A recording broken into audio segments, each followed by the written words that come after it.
Assalamualaikum warahmatullahi ta'ala wabarakatuh. Alhamdulillahi rabbil alamin wa bihi nasta'inu ala umuri dunya waddin. Wassalatu wassalamu ala asrafil anbiya'i wal mursalin sayyidina wa maulana Muhammadin sallallahu alaihi wasallam wa ala alihi wa sahbihi ajma'in, amma ba'du. Puji dan syukur hanyalah milik Allah subhanahu wa ta'ala. Salawat dan juga salam selayaknya, sepatutnya kita curah limpahkan selamanya kepada junjungan kita Nabi besar Muhammad sallallahu alaihi wasallam, dan semoga sampai kepada keluarganya, kepada sahabatnya, atba'ut tabi'in, syuhada sholihin, dan mudah-mudahan sampai juga kepada kita sebagai umatnya.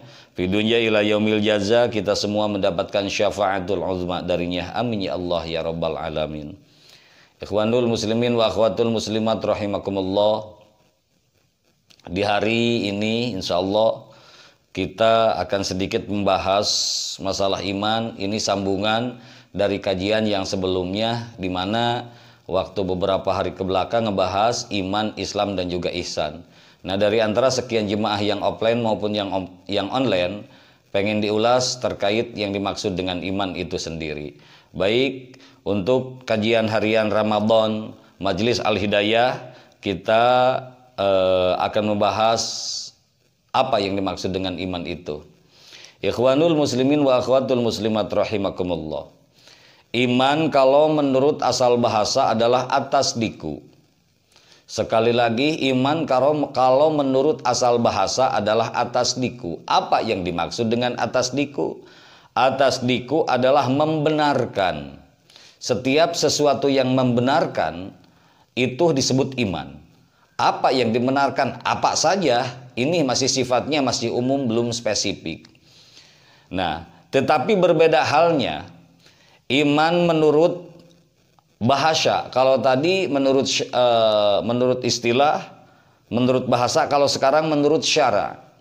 Kalau menurut syara adalah atas diqul qalbiyu biwujudil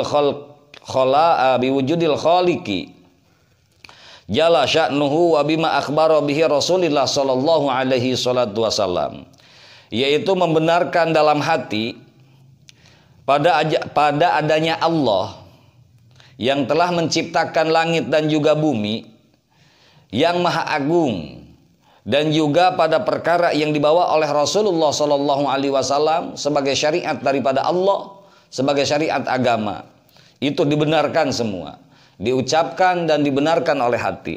Pada sesuatu, yaitu dibenarkan dalam hati dengan wujudnya sesuatu yang telah dibikin oleh Allah, yaitu sesuatu beriman kepada wujudnya Allah yang kita bisa rasakan walaupun kita tidak bisa melihat, karena ini bukan kerjaan mata lahiriah seperti ini. Dan juga membenarkan apa yang dibawa oleh Rasulullah Shallallahu Alaihi Wasallam mima'ulima minad dini, yaitu sesuatu perkara yang dari agama, itu dari Allah semuanya. Nah, sementara rukun iman yang menjadi asas Islam itu semua ada 6.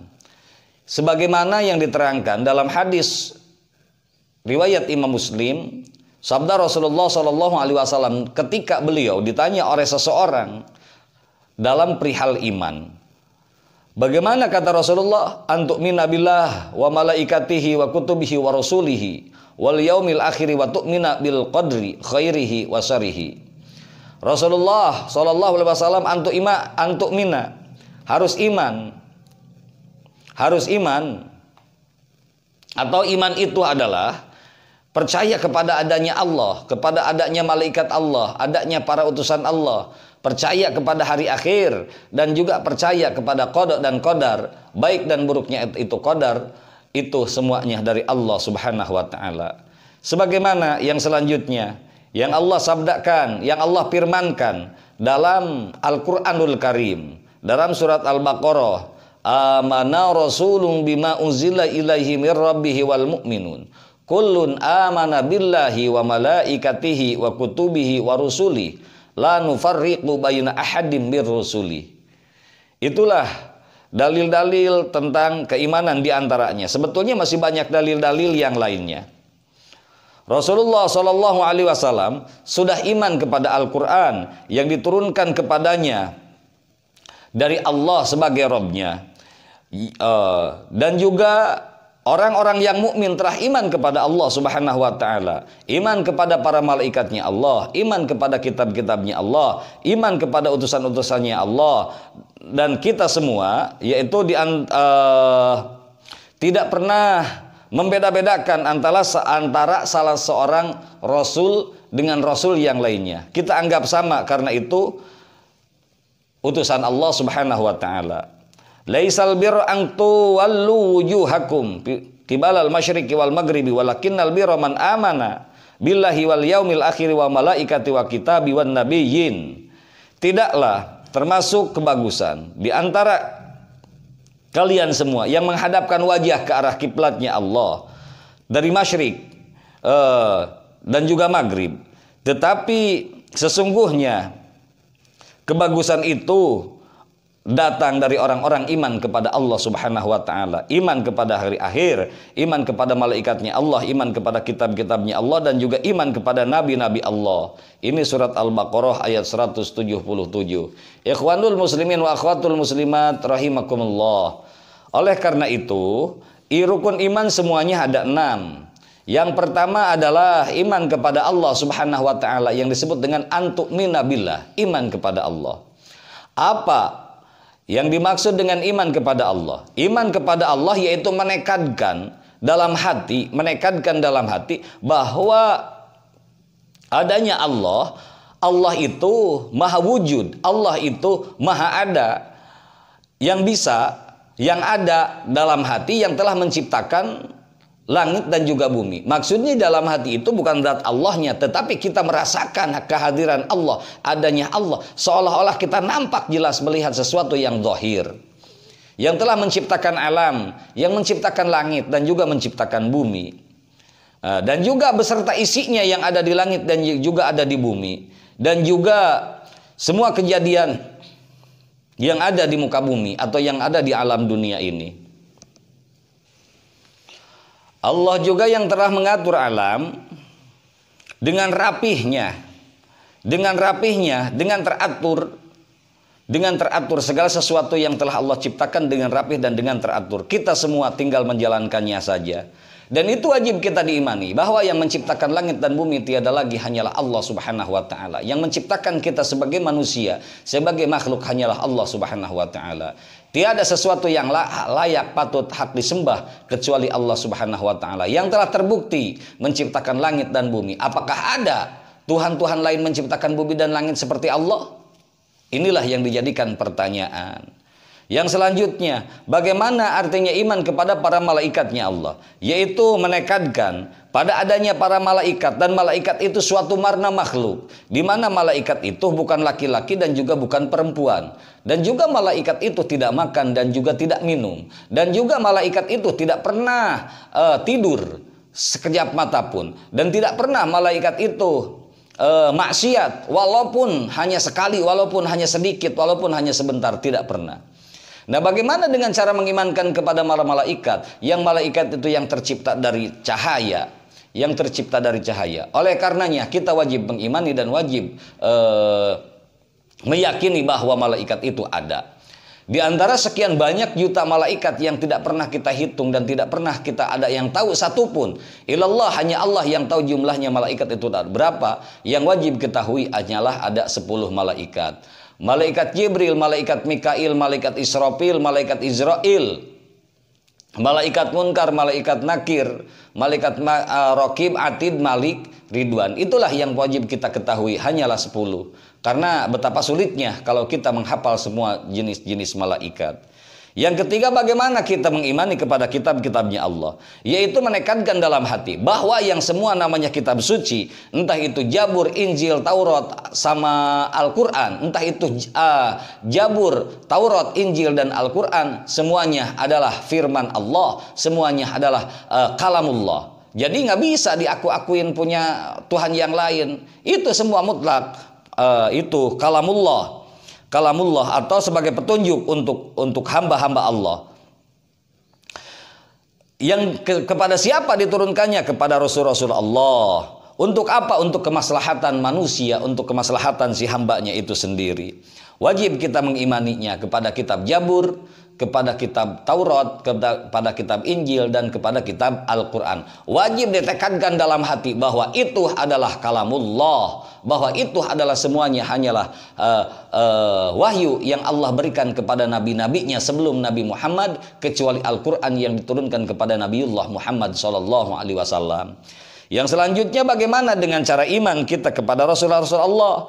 Yang wajib ditekankan bahwa Allah telah mengutus para Rasul dari antara hamba-hamba Allah yang membawa risalah Allah, yaitu yang wajib kita ketahui yang 25. Dari mulailah Nabiullah Adam alaihi salam sampai Nabiullah Muhammad SAW, Nabi kita, semuanya adalah Rasul Allah.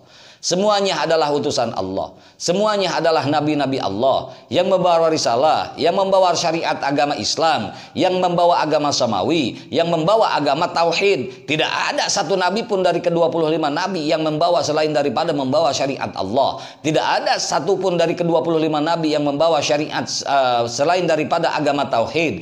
Tidak ada satu nabi pun yang membawa agama selain daripada agama samawi. Semuanya agamanya Islam, semuanya yang dibawanya agama Allah, syariat Allah, agama tauhid, agama samawi. Tidak ada satu nabi pun yang beragama Kristen, yang beragama Konghucu, Buddha, Hindu, dan lain sebagainya. Mohon maaf saya singgung semua, tidak bermaksud untuk melemahkan salah satu agama yang saya sebut. Tidak, ini hanya perumpamaan, karena ini dalam kajian Islam untuk menambah keyakinan, untuk memantapkan keimanan umat muslim kepada agamanya itu sendiri. Tidak ada maksud untuk yang lain. Yang kelima, bagaimana dengan kita iman kepada hari akhir? Yaitu kita wajib meyakini, wajib menekadkan dan meyakini sesungguh hati bahwa akan datangnya hari akhir, yaitu yang disebut dengan hari kiamah. Hari kiamah itu hari balasan yang akan Allah berikan. Balasan untuk orang baik, balasan untuk orang buruk, balasan untuk yang punya amal soleh, balasan untuk yang punya amal salah. Begitu pula wajib meyakini, wajib menekadkan bahwa di dalam kiamah itu adalah adanya ba'ats. Apa itu ba'ats? Dibangkitkan atau dihidupkan kembali setelah mati, atau dibangkitkan dari alam kubur. Yang kedua, wajib ditekankan bahwa dalam kiamah itu akan ada hisab, hisaban amal bagus, hisaban amal jelek. Yang ketiga, wajib diimani, wajib diyakini bahwa di dalam kiamah itu adanya timbangan amal. Timbangan amal bagus, timbangan amal jelek. Yang selanjutnya wajib diyakini bahwa di kiamah itu adanya surga dan adanya neraka. Bagaimana keterangannya? Ini dalam surat Al-Mu'min ayat 59. Inna sa'ata la'atiyatu la raiba fiha. Sesungguhnya kiamah itu benar-benar akan datang, yang tidak diragukan lagi, cuman waktunya tidak akan pernah dikasih tahu. Itu wajib diyakini. Yang keenam adalah iman kepada qada dan qadar. Wajib menekadkan semua kejadian di alam dunia, semua kejadian yang ada di muka bumi, kejadian sepanjang siang, sepanjang malam, dari mulai kita kecil sampai hari ini. Kejadian besar apa kejadian kecil, apapun itu merupakan qada dan qadar daripada Allah Subhanahu wa taala. Apa qada dan qadar? Qada dan qadar itu adalah ketentuan daripada Allah Subhanahu wa taala. Bagaimana dengan nasib kalau begitu? Nasib bukan qada, nasib bukan qadar. Nasib prosesnya yang bisa dilakukan oleh setiap hambanya itu sendiri. Setelah ada proses hambanya itu sendiri, baru datang qada dan qadarnya dari Allah Subhanahu wa taala. Karena ada dua pilihan. Yang pertama, Allah telah memilihkan kepada setiap hambanya. Yang kedua, hambanya harus memilih kepada jalan hidup itu sendiri. Nah, itu yang disebut dengan nasib. Berbeda dengan qada dan qadar. Qada dan qadar telah Allah tentukan dari sananya. Tinggal kita mengimaninya, tinggal kita menerimanya, tinggal kita mensyukurinya, tinggal kita menjalaninya. Apa yang telah Allah tentukan kepada kita semua. Seperti Allah memberikan kita menjadi seorang laki-laki, Allah memberikan kita menjadi seorang perempuan, Allah memberikan kita seorang kaya, Allah memberikan kita kita seorang yang biasa-biasa saja atau dalam kategori mohon maaf miskin, Allah memberikan kita sehat, Allah memberikan kita sakit, Allah memberikan kita hasil, Allah memberikan kita gagal, Allah memberikan kita hidup, Allah pun memberikan kita wafat. Itu semata-mata qada dan qadar dari Allah Subhanahu wa taala. Mau buruk mau jelek, wajib diimani, wajib ditekankan bahwa setiap qada dan qadar hanya datang dari Allah Subhanahu wa taala. Ikhwanul muslimin wa akhwatul muslimat rahimakumullah. Dalam penjelasan iman kali ini hanya garis besarnya saja, butuh secara rincian. Insya Allah secara rinciannya silahkan disimak, baik video atau kajian-kajian yang sudah, yaitu kajian mingguan yang di Majelis Al-Hidayah pun juga sama. Ini beberapa bulan yang lalu membahas terkait masalah sifat 20, terkait masalah keimanan. Silahkan bisa disimak di situ. Kalau belum di situ berarti kajiannya belum nyampe di situ. Karena ini sehubungan bulan Ramadan, saya tidak akan kaji masalah tauhid, saya tidak akan kaji lagi sementara ini kajian sifat 20, sementara ini hanya motivasi-motivasi di bulan Ramadan saja sampai akhir bulan Ramadan. Untuk kajian tauhid dan fikih secara lengkapnya insya Allah di kajian mingguan di Majelis Al-Hidayah yang biasa kaji setiap minggunya. Mungkin untuk bahasan kali ini saya cukupkan sekian. Mudah-mudahan banyak manfaatnya. Mohon maaf dari segala kekurangannya. Insya Allah besok di hari selanjutnya kita puasa, kita berjumpa kembali. Lillahi fisabilillahil haq. Assalamualaikum warahmatullahi wabarakatuh.